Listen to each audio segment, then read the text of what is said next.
Today's podcast is brought to you by Audible. Get a free audiobook download and 30-day free trial at audibletrial.com/spookshow. Then go over to morbidlybeautiful.com as we are now part of the Morbidly Beautiful Podcasting Network. It's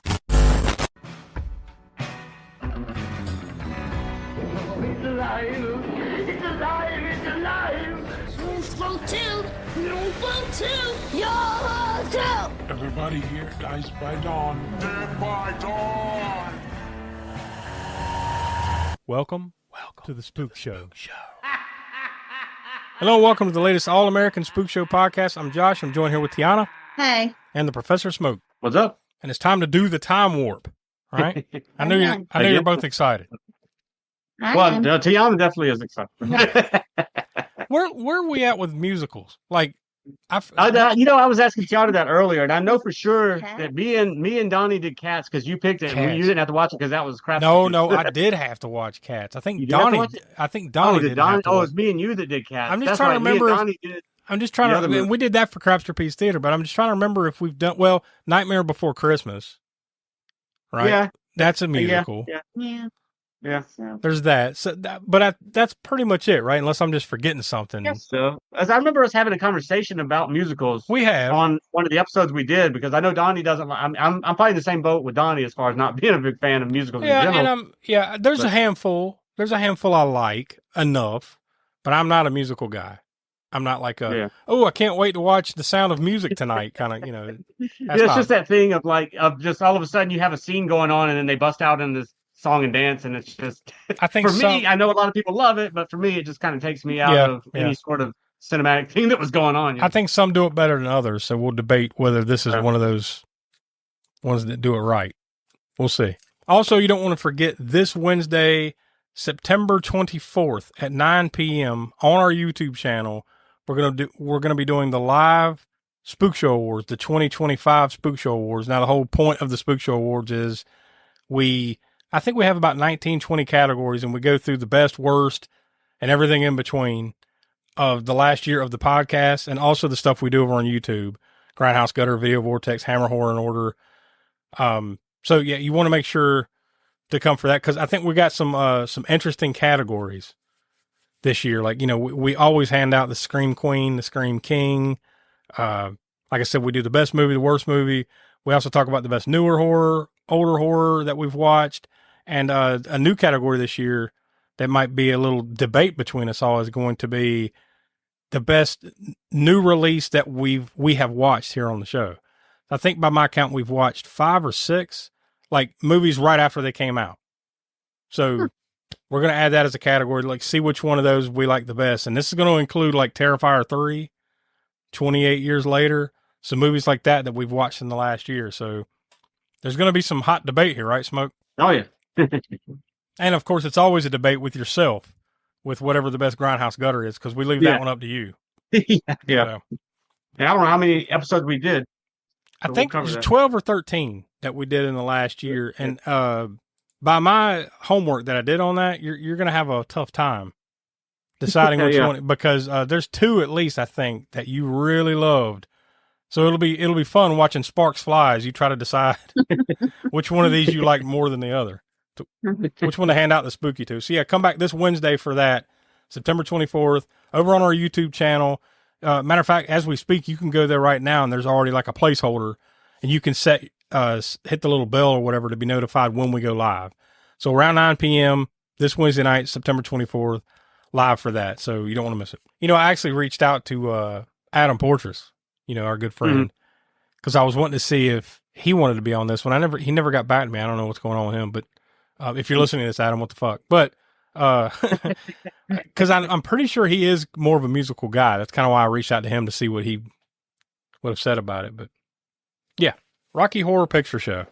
And we should get also to the main reason. I picked this, right? Yeah, I picked this one. The reason is because we're basically celebrating, or they are basically celebrating the 50th anniversary of it, right? What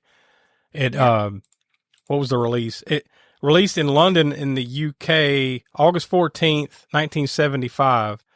It had its Los Angeles debut September 26th of 1975. So that's coming up. And then it looks like, I guess, the wide release here in the US was September 29th of 1975. So that's, as we sit here, that's basically next Monday. So we're almost to the 50th anniversary of the wide U.S. release of this movie. You know what else celebrated 50th anniversary? Of course, this year big movie was Jaws, but we did that on the show. And did we do it on the 45th anniversary of that movie, which would have been 2020? Yeah, that sounds about right. I don't, might have been. I think it might have been, yeah. Or if not close to it, but yeah, that sounds about right. I'd have to go back. We saw it in the theater that I think it was 45th anniversary. We saw it in the theater again that year. Well, not again. First time for either of us, I think, seeing it in the theater. Yeah, my story with this one, okay, with the Rocky Horror Picture Show is this. Back in the old days, kids, you used to have to go to a video store and you had to rent, you would pick your movies based on the VHS copies or DVDs later on that were just sitting there. You said, oh, that looks good. And then you'd grab it, take it up, check it out, go home and watch the movie, right? So me and my brother, I think I'm 11, 12, middle school. It's middle school age, somewhere around there. So he gets to pick a movie. I get to pick a movie. I'm looking around and I see that cover for this. It's the black, this is Rocky Horror with like blood and there's those lips. I'm like, oh, this looks. You're like, oh, this is a Rolling Stones movie. No, I didn't even go Rolling Stones. I just thought this looks like you're 11. So. yeah, Rocky Horror. This looks like something that might be in my wheelhouse. Okay, let's rent it. Go home and then we plug it in. And we're just sitting there like. We're just looking at each other like, what the hell is going on here? I'm pretty sure on that first viewing, we did not make it through the entire movie. It's fine. I'll let you complete it, but I'm going to have a similar. Yeah, similar story. I'm pretty sure we got maybe halfway through it. We're like, what is this? And then we just bailed and then moved on to whatever he rented or, went and did something else. But I'm pretty sure I didn't finish it then. It was years later that I finally watched it, all the way through. And I've seen it a couple of times since then, not any regularity, but I've seen it a few times. But Smoke, what about you? Yeah, very similar story, except it was just myself in the video store. And I was older though. I don't know the exact year, but it was of course before I graduated high school. So it had to be pre 1992. And I'm thinking more along the lines of probably 89, 90, maybe somewhere in there. So I'm already at that point, 16, 17 years old. And I'd heard about it, but I didn't know anything. I didn't really know anything about it. I'd heard about Rocky Horror Picture Show. There's this big thing, this hype thing or whatever, small town, whatever. It's not going to be playing anywhere that I know of that, I didn't really know about the Rocky Horror experience, I guess, I had no idea about that was a thing either at that time. Yeah, I didn't know what that was about at all at the time. I just knew that it was a hyped movie for some reason. So I'm like, okay, I finally brought it. I'm like, well, let me see what this is about. And I rented it with whatever else. I don't remember what else I rented. A handful of probably other movies, horror movies, I'm sure. And like you, I got to about a certain point in the movie and I'm like, nah, this isn't it for me. I took it out and I didn't get back to completing that movie till probably like 2012 or so. Yeah. When I finally, was, watching it all the way through with somebody else at somebody else's, it wasn't me wanting to watch it again. It was somebody else was watching it. And so I watched it then. I'm like, yeah, I didn't really like it much. Returning to it and completing it all the way to the end didn't really do much for me then in 2012 either. Then flash forward to me and Tiana. Now, Tiana likes this movie. She'll go into her, her background with it and everything, but she likes it. We've watched it a couple of times before, this time. So I just kind of like, it's whatever. It's whatever. I'll watch it because she enjoys it. I'm not, we'll get into this, but let's just say that it took me until 2012, from like 1989 to 2012 to even complete the movie. Yeah. And ever since then, I've seen it a couple more times since, I guess. Well, Tiana, how'd you come across this then? What's your story? Okay, well, my mom had me in a dance company when I was little and stuff, but we would do rehearsals or shows once a year at the end of the year. And the one choice song that one of the people had us do when I was like only 7, 8 years old was Time Warp. Yeah, yeah. So then I was like, oh, where did this song come from? And I thought you were going to say Sweet Transvestite. I'm like, wait, what kind of dance company is this? What's going on here? But I don't think I watched it yet then, but probably when I was 10 or 11. Yeah. Yeah, and I was hooked on it. Yeah. I loved it. And Legend is my favorite film of all time. And that's Which really where I got I introduced haven't to seen that Jim movie. Carrey, I've but heard you said that before, and I remember loving that movie back in the day, but I have not seen that movie in 30 something years. So I can't Oh, even. really? Yeah. Yeah. It's been a long time, so like I can't even yeah, What tell did you? you how it would hold up yeah, for me anymore. that's Legend. definitely one I've probably seen over 100 times. Yeah, And we need to get to it on the Rocky show. Horror, yeah, same. Plus, there's different versions of it now than when you were. I mean, Oh, yeah, I've seen it since some both versions, I guess, but I don't remember which. But there's two different versions of yeah, Legend, right? The but director's cut, it's and just also two longer. different soundtracks: Tangerine Dream, and I forget who the other one is. Yeah. Ah, But at any rate, yeah, that's, But yeah, when I got out of high school, I found out about the live Rocky Horror Picture Shows when I lived in Jersey. And yeah, I went to a few and they were fun. yeah, I've never done that. I'm not me pretty either. sure they If I did. would go to one nowadays, I don't know. But I'm pretty sure they have done stuff like that here. I live in the Charlotte area. I'm pretty sure they do yeah, that. I don't know what kind of regularity. I know they do them somewhere at some point I around know this time of Atlanta year. I'm sure they does. do, and I'm sure they'll probably be doing extra showings and stuff of that all across the country with its 50th anniversary this year, right? So Yeah, probably even more of it this year, I would imagine. But yeah. uh, it would be kind of cool to go to that, just you know, see that, be a part of that, like this atmosphere of everybody like talking to the movie and everything like that. That would be kind Yeah. of cool. But yeah, haven't done it yet. although, So well, speaking probably. of that, now I haven't done it with Rocky Horror or anything, and like I said, I don't know if I would, but that talking to the movie and everything, that experience we did have for a while here in Columbia, right? The first Friday lowbrow in this what you not to go down too far of a rabbit hole, but I might have mentioned it before. This theater in Columbia on Main Street. It's called it used to be called the Fox Theater, and it was a actual grindhouse back in the 80s and stuff. And then it closed down for a while, and then it reopened as the Nickelodeon, playing independent type films, right? But this guy, Chris Pickle in Columbia, used to do the first Friday lowbrow every Friday, first Friday of the month. He would do a grindhouse movie there. So it kind of went back to its old school roots and for that first Friday of every month, right?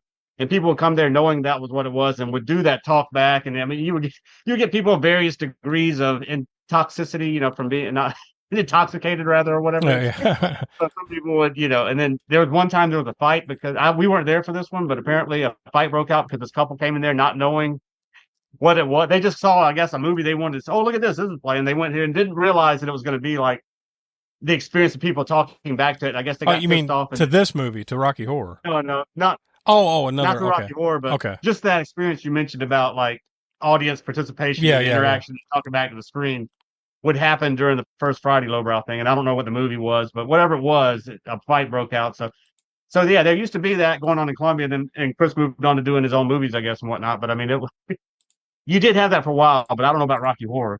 I mean, as far as it being a midnight movie thing in Columbia, I wouldn't have known about it when I was, in those video rental days because I didn't have a car.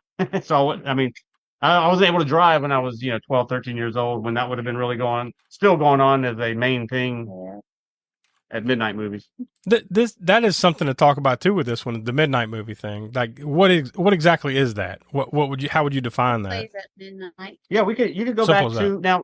We would have to do a little bit of a dive on this, and I know a movie that I'm going to pick at some point down the road that would be perfect for this because I believe it may even be what really broke the midnight movie to the masses. What became the term midnight movie, and that was El Topo from Alejandro Jodorowsky. Yeah, he's I think he's been in a few different places, but I think he settled in somewhere in Mexico or maybe South America. And in the 60s and into the 70s, he did Holy Mountain, Santa Sangre, these horror and cult films or whatever. But El Topo was I don't know how you describe that, as like a psychedelic fantasy Western violent type movie, right? And then I think the Beatles and whatever enjoyed it, and then they played the midnight movie, or they termed it a midnight movie or something, but it took off, and then it started playing at midnight, getting major box office, and then other movies followed.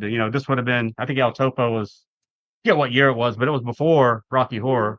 But Rocky Horror kind of fell into that. Once that door was kicked down for midnight movies to become a thing outside of, say, where they might have already been doing that in New York and Times Square or whatever. But you're outside of that, just your normal other movie theaters doing midnight movies kind of started, I believe, with El Topo. But I'll choose that for a cold corner somewhere down the road, and we'll take a deep dive on midnight movies. Yeah. Well, actually, that probably needs to be like a spook show spotlight or something, just focusing on True, yeah. the midnight Yeah. movie stuff Yeah, and maybe. the difference between that type of stuff on film and theaters and on TV, right? Because like television is more like Svengoolie, that type of thing, right? That's midnight movie. Yeah, like your horror host type stuff. Yeah. That type of. Was Yeah. midnight, right? Yeah. Well, Yeah. that's what do you call that? There's a term for that, horror, not just horror hosting, but something whatever that is. We could do two separate spotlights yeah. on midnight movies God, we and could- the horror host. Yeah, easily. I remember that's when they used to show Trilogy of Terror was on at midnight on TV whole time. And honestly, me, that's what I have more history with is the TV stuff. You know, like Yeah. Oh yeah. growing yeah. up, because, you know, I couldn't always go to the theater or something like that growing up when you're a kid, Yeah. you know, and in the middle Yeah, of I the night. definitely So- don't have no experience with midnight movie stuff other than reading about it once I started getting into cult and horror movies and reading Fangoria and Gorezone and all that and Deep Red. You know, reading about that type of thing. That if it was going on in Columbia, and it probably wasn't that Fox Theater I was talking about, but I wouldn't have known about it or been able to get there because that's a good almost hour drive from where I was at. I'm So betting down here, probably us growing up and everything, it probably would have been more of a drive-in thing down here back in the Well, day. I take that back. Then drive-in thing was definitely a thing here too. There was 2 or 3 drive-in theaters that had they had gone the route of porn though. I think Yeah. you know in the 70s. I think that's how they all died. Pretty much all of them kind of died as a porn theater, right? Drive-ins. Yeah, they kind of went towards they were first run movies, then they went towards the horror and cult film type thing, and then of course when porn came along, then they realized they could be more lucrative that way. So you know, because people had already started going to regular movie theaters and whatnot. So It's at just some hard. point they all went to that. These days, it's just hard to imagine the time of that, isn't it? Like, you know what I mean? Like, it's hard to envision, like, well, let's just go to the drive-in, park outside, and just watch a porno on a massive screen. Wow. Like, Wow. yeah. Uh, People didn't give I get a the feeling shit. though that it wasn't. I want to go down. Don't want to go down that hole. That rabbit hole That's a different kind of hole. too far. Yeah. But I'm probably sure there wasn't too many couples going there. It's probably lonely guys in cars by themselves with they didn't have to bring a raincoat like they did in the theaters in Times probably. Square. What? I'm thinking of American Werewolf in London. When you talk, like, remember there was the part where he went into the theater and all. Yeah. Yeah. Yeah. They didn't call that. Like I said, this is all shit that I wouldn't have wanted to experience. But you know, being a fan of Grindhouse movies, as we have the Grindhouse Gutter, I don't know. I don't think I would have wanted to have necessarily. I mean, if I could just go and watch the movie, that'd be cool. But you had to go through a lot of shit. Yeah. Literally, sometimes Literally. literal shit, Yeah. and hypodermics and hordes and. What do they call it? They call that, like, and all that. it gets romanticized now. Yeah. I guess. Yeah, Yeah. But back So, I mean, then, if I could have yeah, just gone to the movie and not sat on something I didn't know what it was and just enjoy the horror movie. I'm not talking about the porn movies. Yeah. I'm just talking about the horror movies in the Grindhouse. Yeah. Go And action movies and that type of to thing. go see Miss Yeah. 45 or something like that in the Grindhouse yeah. would be cool. But I mean, I know all the other part is part of the experience or whatever of it, but yeah. and then the Ron Jeremy movie that plays after that, maybe you just want to get up and head on out. Better get out here before the raincoat brigade comes. Yeah. Oh, I guarantee there were shifts. You know what I mean? It's like sometime in the evening, I guarantee it went from like those type of movies that you're talking about, Cannibal Holocaust or Miss 45 or something, to now it's, Well, Ron Jeremy or something. Well, it's time to go. I think, they had movie theaters that were specific. I mean, I'm sure there were some that traded out their Yeah, programming. that's what I or mean. whatever Yeah, for I'm this or sure. that, but generally, I mean, because like I said, now I wasn't there, so I don't know firsthand. But I've got books and things on that era and whatnot. And generally, you'd have a movie theater that was the horror movie theater, and that's pretty much all they would play there, double feature horror movies. And then over here was the Kung Fu theater, and they would be known as playing, whatever the name of that theater is. I don't remember from memory exactly, but they would just be playing Kung Fu. Down here, you have here's the porno theaters down that way or whatever. Now, I'm sure there was some that would mix it up occasionally. This one would be porn. Well, like you said, maybe later on they would, in the evening, it would be that or whatever. But usually they had specific theaters play specific kind of things, or you'd have some that would do a mix, I guess. But yeah. Well, from what I can tell for this movie, the Rocky Horror Picture Show, it did well, but it took eventually, kind of over time, it did well. This wasn't like a movie that came out and did like gangbusters, made a ton of dough, and then kind of went away like most big movies do. This was kind of one that just, because of those midnight movie showings and that audience participation thing that people do where they sing along and they act, right? Tiana, you know more about what they do there, right? They just kind of sing the songs and they act out with it, right? Like they answer questions Yeah, and then shit. they go and grab certain people from the audience sometimes Yeah. to do certain dances and stuff. Yeah. And they bring props and shit, right? Like somebody will mention a Yes. banana and they throw a banana Like or the some shit like that. the beginning of the movie, somebody's getting married. I Yeah. remember them like throwing rice. Rice, yeah. Like I said, I've never done this, but I remember watching, it must have been some kind of documentary or there was something about it. And then they were explaining what you do. And that, I remember the rice, and there were certain items you throw and you say lines at certain times and you answer the there were questions. certain things you could say too. Yeah, stuff like that. So like that's really where it had its success. The movie was done for a budget of $1.4 million, but at least as we sit here today in 2025, it has grossed $166 million over time at the box office. And basically probably mostly just on that, because it sounds like when it came out, it's critically like, whatever. It kind of breathed, got released, and then died pretty quickly. I think it was supposed to release in New York City on Halloween that year, and then that got canceled because, so it's definitely a cult movie for sure for all those reasons, right? Yeah. Frankly, it's probably one of the mother of all cult movies as far as just something that just had a much bigger life beyond what anyone would have anticipated when it first got released. If I'm putting that, like not your normal way of success, right? So that, to me, that makes it a cult movie. So much. I know Tim Curry.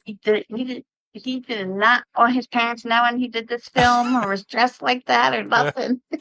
I'll tell you what, though, man, he does a hell of a job in this movie. Oh, yes, this is what blew him up. Yeah, I mean, it put him on the map, right? Because I didn't really like dive into his filmography, but I don't know how much success he really had. He was in musicals and stuff. Yeah, like a stage guy, right? Yeah.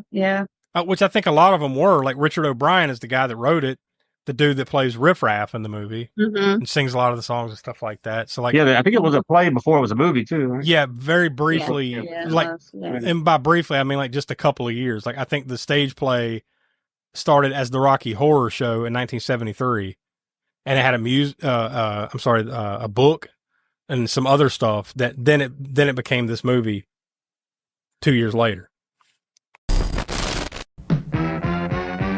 It's intermission, it's intermission.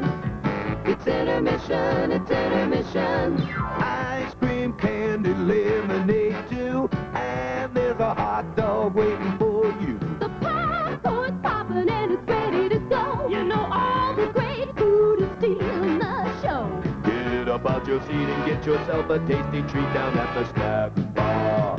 Snack bar. And apparently what I read about Richard O'Brien, he just kind of did this. He just kind of wrote it because he was bored.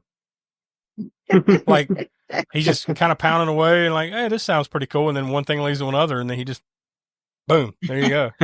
And he's probably the second best character on that movie.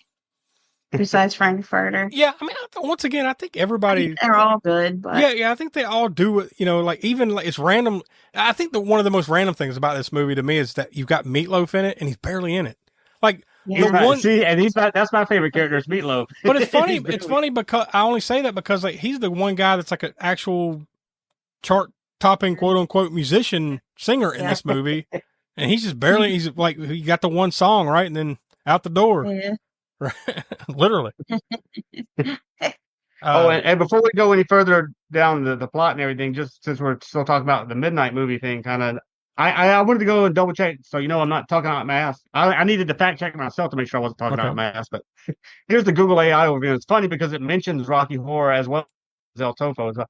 While the Rocky Horror Picture Show popularized midnight movies, the phenomenon itself began in the early 1970s with the midnight run of Alejandro Jodorowsky's El Topo at the Elgin Theater in New York City. So there you go. Oh, I thought I was correct in saying that, but I wasn't 100%. So I'm going to fact check myself in the show. Look, you're the professor for a reason. No one's here to doubt you. I believe you. But look, like I said, I'm not the biggest musical guy, but there's some good tunes in this movie. I don't care what Oh. you say. Now you can debate whether you like people breaking out into music, because that's one of my biggest problems with the musical genre. Yeah. Just randomly, like, I want to go down the street. The street is full of life. That shit. Like, oh God, like, bleh, Yeah, it's I cheap. guess you could say this movie at least does. It has the rock. It has the sort of rock and. It's not rock. I mean, there is. It's rock. It's not a rock opera. I mean, that's No, different. That's no. like Tommy by the Who, which is more straightforward rock and roll. Yeah, But it's got yeah. that rock and roll slant to it, especially like we said, Meatloaf song, and some of the other ones have a bit of a more rock beat. It's not like you said where it's busting out into a sentimental this or that song. Yeah, whatever. yeah. This is more natural to me. Like, because like they set the tone right out the gates with that opening sequence. I love the opening sequence. The lips singing, and I love that song, Science Fiction. I mean, like, by the way, Smoke, I figured you would really appreciate that song just because of everything that they mention in that song. Yeah, that plus also, the new Misfits. I call them the new Misfits. I don't know what incarnation, but let's say post Danzig Misfits covered that song. Did a single of that some years back. I don't remember what year it was. The song is performed by Patricia Quinn, who is in the movie as Magenta, and a couple. They have various roles. Like a few people in this movie played different roles. A lot like a stage play, kind of where one person will play 2 or 3 roles. But here's a list of in the lyrics, some of the movies that he mentioned. Now it's supposed to be about that B movie time period from, like, say the 30s to the 60s is what that song is about. But here's some of the movies that are referenced in that song: The Day the Earth Stood Still, Flash Gordon, The Invisible Man, King Kong, It Came from Outer Space, Dr. X, Forbidden Planet, Tarantula, The Day of the Triffids, Curse of the Demon, and When Worlds Collide. Yes. Yeah, it is an excellent song. That is my favorite probably song in the movie. I mean, because of the lyrical content. Well, the song itself and the lyrical content. Yeah. I think it's just a good hook. The song is good, and like you're like, okay, well, and I think even it when sounds like a song from that era too. It sounds like you're listening, well, maybe not the 30s, but like it sounds like you're listening to a song from the 50s that was, 60s, in the 50s, they brought these movies back into the drive-in theaters. When the drive-in theaters became a huge thing, they re-released these 1930s sci-fi and horror movies into the theater. So it's got that 30s by way of the 50s vibe to it. Yeah. But yeah, but that whole thing with the lips and everything, the song, I think it's a good hook. So, all right, well, I'm here. Let's see. Yeah. This is a cool opening. It's different. Let's see. And then it gets into the story of a newlywed. Well, they're not a newlywed. They go to a wedding and then they get engaged, right? Yeah. So it's the typical setup of like driving down the road. They get a flat tire, so they of course have to go to the castle. But along the way, there's multiple songs here. Like yeah. I love that they call it the Frankenstein place, right? Like I think that's in the song. Yeah. Yeah. Because it's natural. You get a flat tire, you walk to the fucking castle, right? Mm-hmm. Then when they go into the castle, that's where you meet Dr. Frankenfurter and Riff Raff and all this cast of Transylvanians. The Riff Raff first, right? He answers the door, doesn't he? Yeah. Oh, I remember even watching this back when, the first time. I was like, okay, I'm still in. Like, I was in because it's still creepy. You know what I mean? Like, you get the setup. There's the castle. Okay, all right. And here's time for it. Yeah. And then it starts getting into the sexual stuff, and that's where I'm like, all right, I don't know what the hell. Back then, I don't know what the hell this is. I don't really understand it. What I do understand I don't know if this is my thing. So good day. And then I just, eject. Yeah. And then let me cleanse the palate with Cannibal Holocaust. Yeah.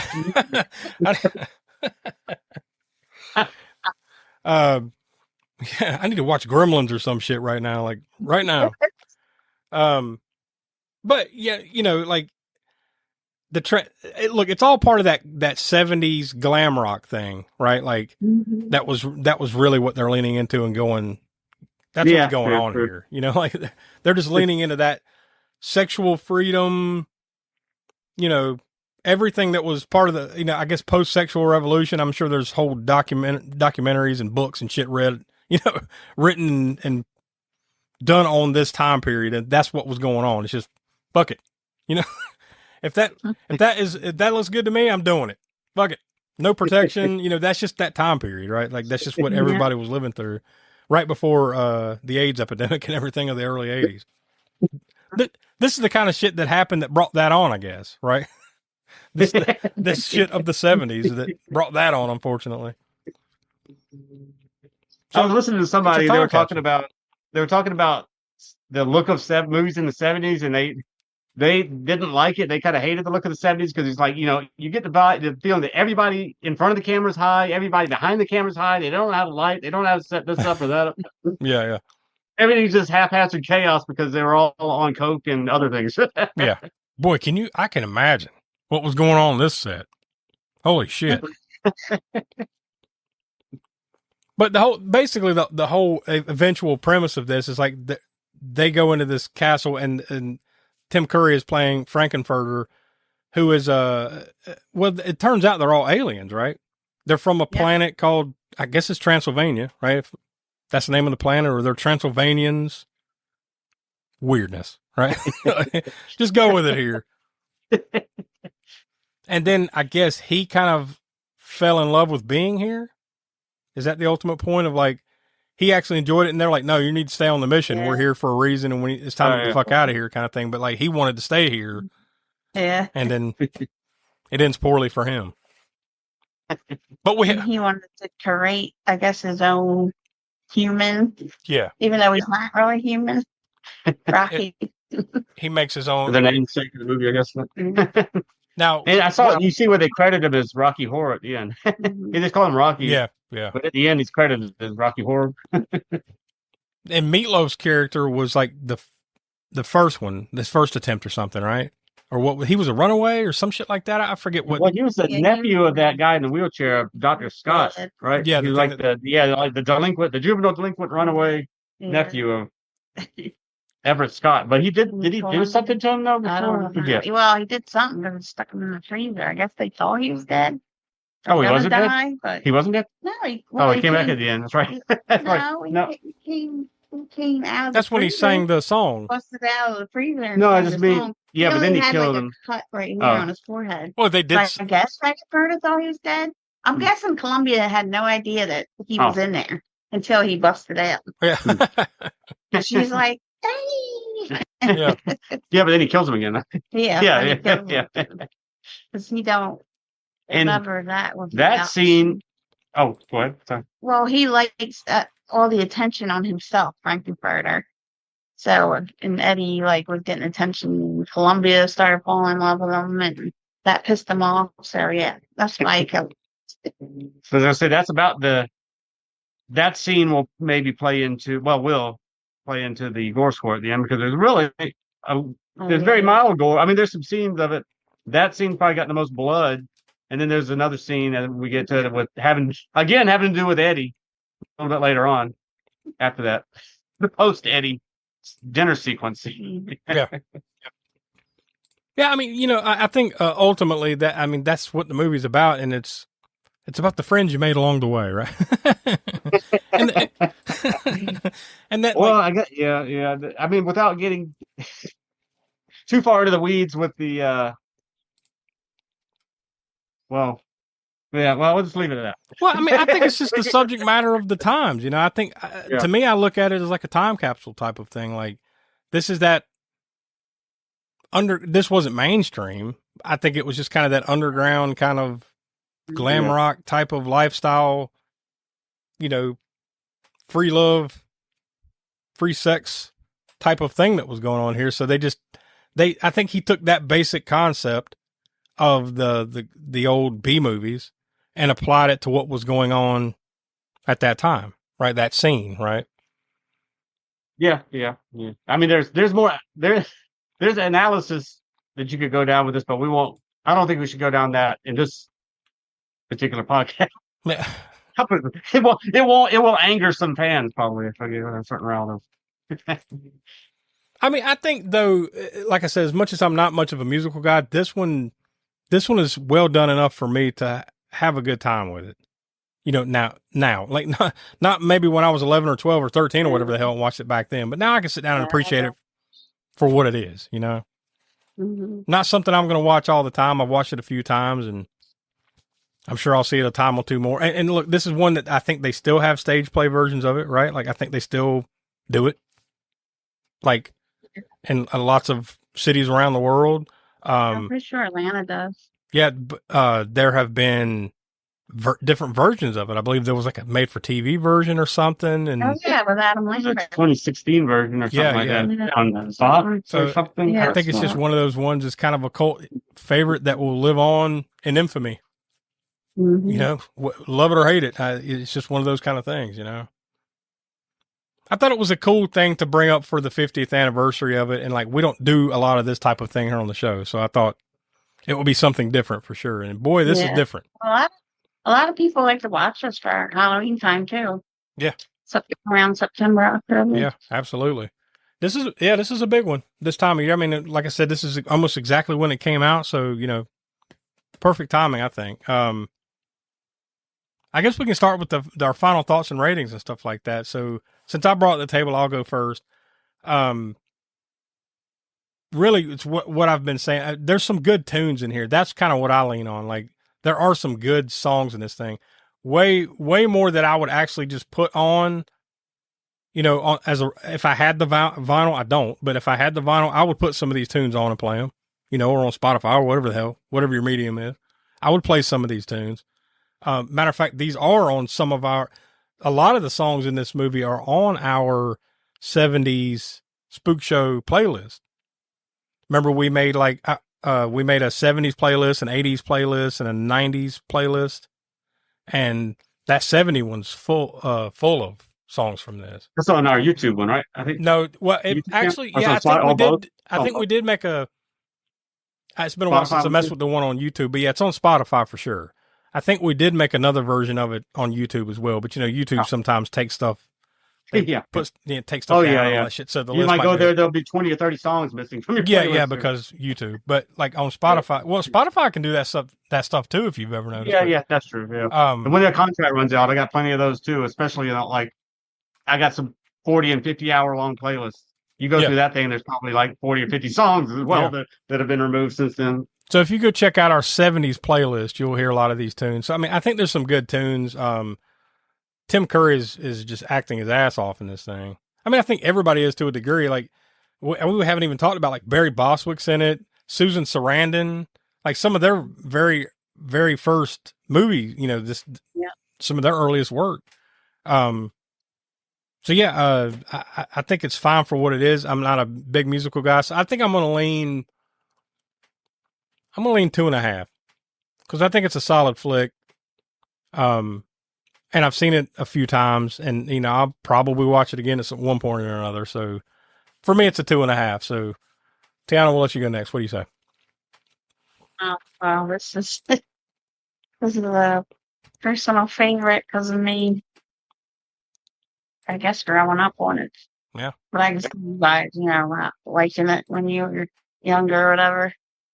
Probably more feminine, female thing. Yeah, I can see that. Yeah, I got it. Sorry, but I got to give it a 5. I mean, look, for those that like that kind of thing, I could totally, you know, start to finish, and just the characters alone, and the place where they filmed it at. My God, I mean, I don't know, was that the whole same building, or did they have? You know what I mean? Yeah, I didn't go deep into like filming locations and all that for this. It's just, yeah, it just fits that. Like it's just strange, especially in the room with the pink tiles, and then the pool at the end. That was. I like the RKO. Oh yeah, that was the cool, RKO backdrop, the 3D, 3-dimensional, whatever you want to call it, backdrop of RKO's logo. Mm-hmm. It's like another throwback to the 30s sci-fi. And I was about to say that whole thing kind of plays out like an old epic musical kind of thing, right? With the RKO and all that stuff. Mm-hmm.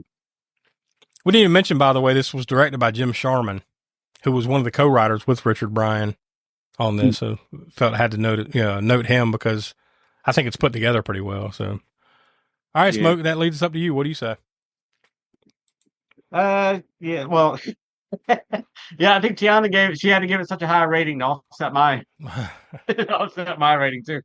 Um, we can probably gather from what I said about watching it when I was probably 15, 16 years old or something like that, and not being able like you to get through it back then, and returning to it in about 2013, 14, somewhere in there, or 12, whatever it was, somewhere in there. It didn't really strike much of. I mean, like I said, some of the songs, yeah, they're definitely catchy, and you're better than your average. For me, I'm not being a fan of musicals in general. They're better than your average musical song Yeah. as far as catchiness.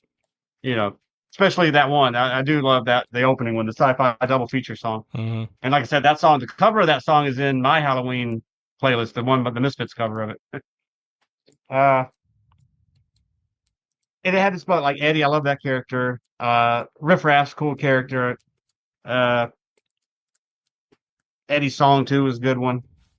The Eddie's whole character from we didn't really talk about this, but after his death, the dinner scene, right, where they're eating, and he's chopping up the bird, quote unquote, or the whatever, or the ham, or what the meat, right, with the meat carver, yeah, the meatloaf, Yeah. with the carving knife, the electric carving knife, and then at the reveal that it's basically, although I think it's what's her name, Magenta, right, because that was Eddie's girlfriend. No, Columbia. Oh, Columbia, right? Yeah. That was his girlfriend, right? That he liked or whatever, or liked him.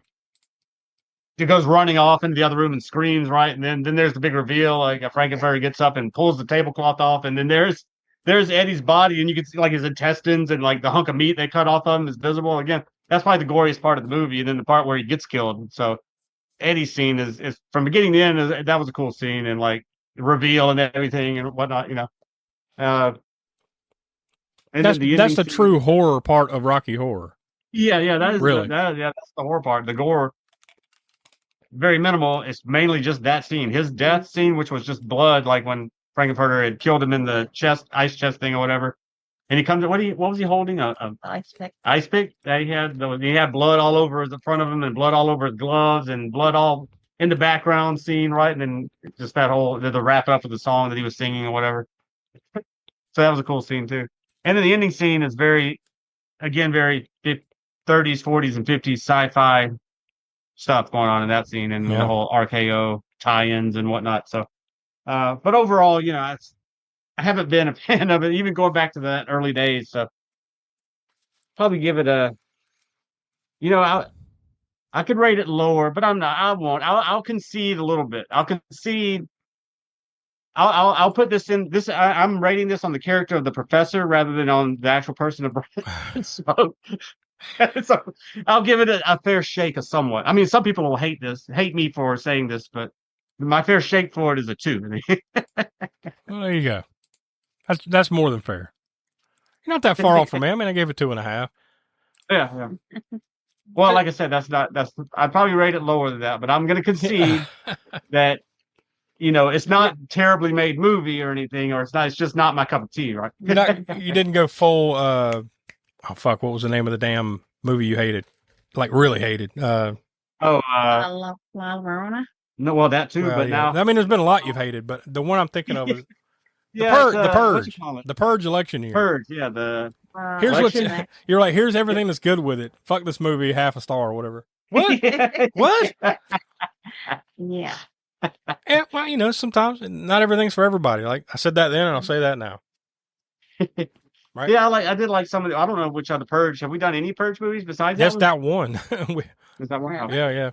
Eventually, I mean, some of the other ones I like First better. part The first, good. the earlier ones. I like the second one better than the first one. Eventually, we'll get there. But we're on our never-ending quest to avoid the rest of the Hellraiser series. That's all we're doing here. Yeah. We're just playing with ourselves until we get I back. thought we were around done to with that, right? We're Oh. done. With that? I thought we were done. Oh no, you only wish. Can we watch Rocky Horror again? Yeah, you only wish we didn't have any more Yeah, sites to we show watched you. We watched the great value of I know. Hellraiser. Good. I know I'm not even kidding when I say, can we just can we just torture me by watching Rocky? I think that's about where we're at, right? Like next up is like the Great value. yeah. just- It's not even No Doug longer Bradley. Doug anymore. Bradley. Yeah, that's Looks about. like a cartoon character. How many Just- were left anyways at this point? Right. Oh, 3. Well, Well, if yeah. we keep fucking around, they're another going to add more. So we need to speed up. Another one. Yeah, Right. It's Well, a- we got the video game coming. That's good. yeah. Well, video games is a whole different ball game. All right, well that we'll leave it there as far as that is all concerned. But kill count.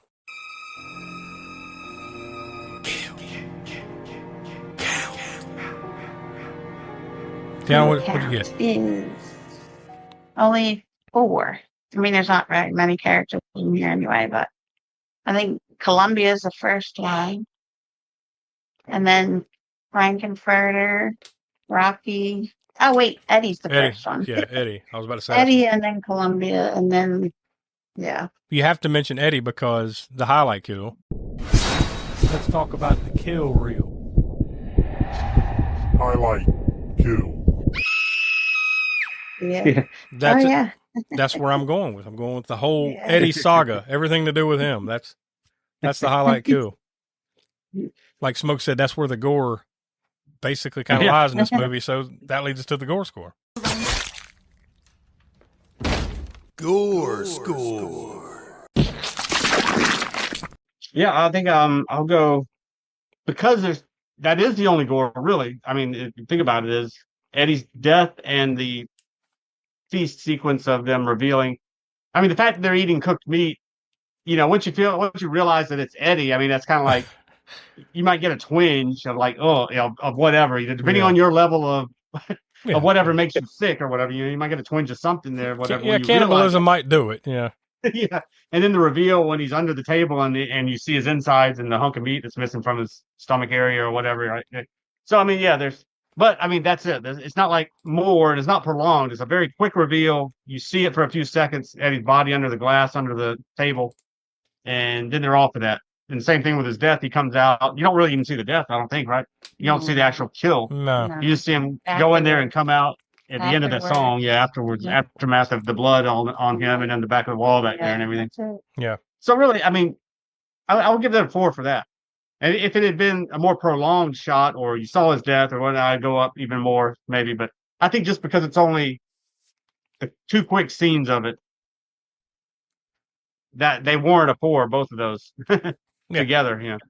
I think But I can't go too much more than that unless there had been a bit more things that happened or they lingered on, a little bit more of Eddie's death or whatever. If only one of Smoke, you or I had rated it a little higher, we would have had 4 across the board here because it was 4 on the kill count, 4 on the gore score, and then. Oh yeah. But the total count between the 3 of us came to a 3.1 out of 5 stars. So I think for the most part, like, look, honestly, this movie's been out for 50 years. If you haven't seen this movie, go check it out at least once. I would say, especially if you like musicals. If you like musicals and you haven't seen this one, then go check it out. It's not your typical musical, though. But that's the only reason I can totally recommend it. Yeah. It's just Tim Curry alone. It's just Yeah. Yeah. Yeah, absolutely. So That's my favorite actor, and we got to meet him. I forgot to say it. Yeah, We got to meet him back in 2018. Yeah. yeah. He signed a legend.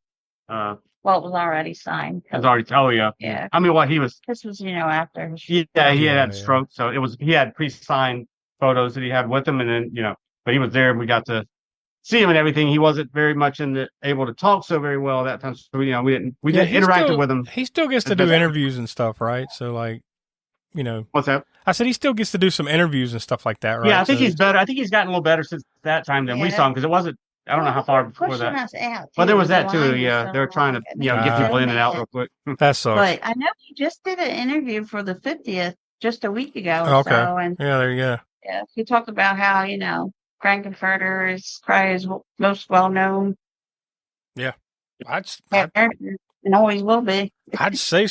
I mean, the only one that's arguable is Pennywise, right? Like Yeah. in his career. Well, Well, for me, it's darkness. Well, for you too, I think it's Lord darkness. of Darkness. But I mean, he's under so Even much though- Yeah, makeup. but you don't really. really. Yeah, I was about to say I don't ever think of that with him, and I know it's him, but that's just because I know it's him. Like if you didn't know that, you'd be like, "Who the fuck is?" It's just Satan wasn't himself. Home Alone 2 where he's like Home Alone 2 where he's the that's He's the concierge. perfect Or scene whatever. of him where he's like the Grinch. They superimpose the Grinch's face when he smiles, and like you could definitely see him playing the Grinch if they had not gone. If it had been younger. And I'm not saying they that did live the dude action had tons and tons of great movies, great roles, small roles in big movies and everything like that. But like, I think it's a close 1A, 1B between Pennywise and this, Mhm. and this might Yeah, be yeah. this might be the one. You know, that's Yeah. debatable, but yeah. So if nothing else, go check it out for that, right? If you're a Tim Curry Yeah. fan, like most of us, I think, are on some level. So there you go. Next week, it's not another musical. Thank God. I mean, I think we appreciate this one for what it is, but we need to move on past musicals, right? Tiana, this was your pick, correct? No. Well, you picked it, but this was a fan poll. That's what this was. Oh yeah, the fan one. You nominated it, but this was a Oh, yeah. poll, and the people voted, and Yeah. it actually ended in a tie that we had to spin the wheel anyway. That's wild. I was like, Yeah, to "Where do I determine what the fuck, find right? It just ended that Yeah. way. But so we that?" landed. Tales of Halloween from 2015, Yeah, right? it's an anthology horror from 2015. Yep. Yes. So it's first time watch for me. So we'll see how that goes next week. And we are officially in spooky season mode now. Like I think kind of really starting here, and especially with Tales of Halloween and moving forward, we got a kind of a Halloween theme going on from here on out, right? For the rest of the month, we're kind of rocking that a little bit. Also on Grindhouse Gutter and on Video Vortex. I mean, Hammer Horror and Order is what it is. We can't really affect that, but we do have a big horror movie coming up on that one too. I think it's Dracula, Prince of Darkness. I think it's the name of that one. Right? Does that sound Yeah, right? that's the next one. That's the Which one. is the first sequel with Peter. I mean, with Christopher Lee. with Gandalf. Christopher No, not Lee. Gandalf. With Ian McKellen. That's with, that's Christopher Lee returning evil as Gandalf. Evil Gandalf. Saruman. Saruman. Yeah. Mhm. Anyways, yeah. But, no. Christopher Lee. The third Dracula sequel, but the second one with Christopher Lee. Mhm. Yeah, and the first Dracula movie that he had done in many years, because we had done the first two, and now he's finally swinging back around. So yeah, But that get into the Hammer heyday, I think, starting in October. So you want to go check out Hammer Horror and Order over on our YouTube, Video Vortex, Grindhouse Gutter. Those are over on YouTube. Go to aspookshow.com. That'll lead you there. Go join our Patreon, patreon.com/aspookshow, and come back every Monday at 6 p.m. East for new episodes of the Spook Show. So for Tiana and the Professor Smoke, I'm Josh. We are the Spook Show, and we'll talk to you next week. And now, folks, it's time to say goodnight. We sincerely appreciate your patronage and hope we've succeeded in bringing you an enjoyable evening of entertainment. Please drive home carefully and come back again soon. Good night.